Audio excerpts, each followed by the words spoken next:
एक टेलर होता है किसी चीज़ में तब्दीली करना अपनी मर्जी के मुताबिक, और इसकी बेहतरीन मिसाल जो है आपके इलेक्शन का रिजल्ट होता है कि कुछ लोग जो है अपनी मर्जी से उसका रिजल्ट बनाते हैं या उसको तब्दील करते हैं, इसको बोलते हैं टेलरिंग। अस्सलाम वालेकुम। आज हम चंद इंग्लिश के ऐसे अल्फाज जो हैं वो डिस्कस करेंगे जिनके स्पेलिंग सेम होते हैं, मीनिंग उनके बहुत डिफरेंट होते हैं। उनको बोलते हैं होमोनिम्स, यानी स्पेलिंग सेम है, सम टाइम प्रोनाउंसिएशन में फ़र्क आ जाता है लेकिन मीनिंग बिल्कुल डिफरेंट होते हैं। चलते हैं चंद अल्फाज जो हैं डिस्कस करते हैं। सबसे पहले चले जी राइट। एक राइट का मतलब आपका सीधा हाथ है, दायां हाथ, ठीक है, दायां, और दूसरा होता है आपका हक। आगे चलते हैं फ्लाई। फ्लाई मक्खी को बोलते हैं और फ्लाई जो है वर्ब है, इसका मतलब होता है उड़ना। इस तरह ये लफ्ज़ जो है डेजर्ट, इसको डेजर्ट पढ़ेंगे तो ये सहरा हो जाएगा। अगर इसको थोड़ी सी प्रोनाउंसिएशन चेंज करते हैं डिज़र्ट, डिज़र्ट बोलेंगे तो फिर ये आपका होता है जी भाग जाना या मफरूर होना या फरार होना। भाग जाना, किसी ड्यूटी वगैरह से कोई बंदा भाग जाता है उसको मफरूर बोलते हैं। ये जो मुलजमान वगैरह होते हैं पुलिस केस में, तो वो जब भाग जाते हैं तो वो डिज़र्टर कहलाते हैं। पेन, आप देखिए पेन, आपने कलम सुना है, कलम। और दूसरा पेन क्या होता है, आपकी जहाँ भेड़ बकरियाँ रहती हैं उस डरबे को बोलते हैं पेन। भेड़ बकरियों का रहने का जो डब्बा सा होता है उसको।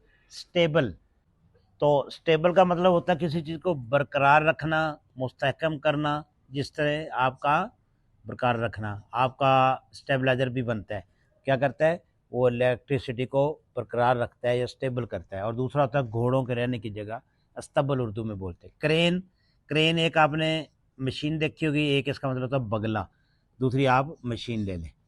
क्रेन का मतलब बगला और मशीन। इस तरह बैट, बैट आपने देखा है, चमगादड़ को बोलते हैं। एक चमगादड़ होती है और दूसरा क्या होता है, दूसरा आपका बल्ला, क्रिकेट वाला बैट। नेल, नेल का मतलब नाखून होता है, एक नाखून होता है और दूसरा क्या होता है, कील, लोहे या स्टील का जो कील होता है। कील हमेशा स्टील का ही होता है, लोहे का हम वैसे बोलते हैं। नाखून और कील, मेख भी बोलते हैं। डेट, तारीख, और दूसरा आपकी खजूर। अच्छा, उसके बाद है जी पाम। पाम एक ये पंजे को बोलते हैं, इस तरह आपकी हथेली को। और दूसरा क्या होता है, एक पाम का दरख्त होता है, हथेली या दरख्त। इसी तरह आप यहाँ पर देखें स्प्रिंग। स्प्रिंग एक आपका जो गाड़ियों में मशीनों में इस्तेमाल होता है। दूसरा स्प्रिंग जो है बहार, बहार और स्प्रिंग जो वो वाला स्प्रिंग। लेटर, लेटर एक होता है ख़त और एक होता है हर्फ। इस तरह आयरन, आयरन क्या होता है, लोहे को बोलते हैं, लोहे को, या फिर इस्त्री, इस्त्री जो आपके कपड़े इस्त्री करते हैं। रिंग, अंगूठी, या फिर बेल बजाना, बेल, घंटी। आगे चलते हैं फाइन। फाइन का मतलब होता है आला, अच्छा, बेहतरीन, और दूसरा होता है जुर्माना, ठीक है। इसी तरह वॉच, वॉच एक घड़ी होती है, दूसरा होता है वॉच किसी चीज़ को देखना, जिस तरह टीवी वगैरह देखते हैं हम या मैच देखते हैं। डियर, डियर का मतलब होता है प्यारा और दूसरा मतलब होता है एक्सपेंसिव, महंगा, महंगा, कोई चीज़ बहुत कॉस्टली हो उसको डियर बोलते हैं। प्लीज़ का मतलब होता है खुश होना, खुशी, या दूसरा मतलब होता है मेहरबानी, मेहरबान होना।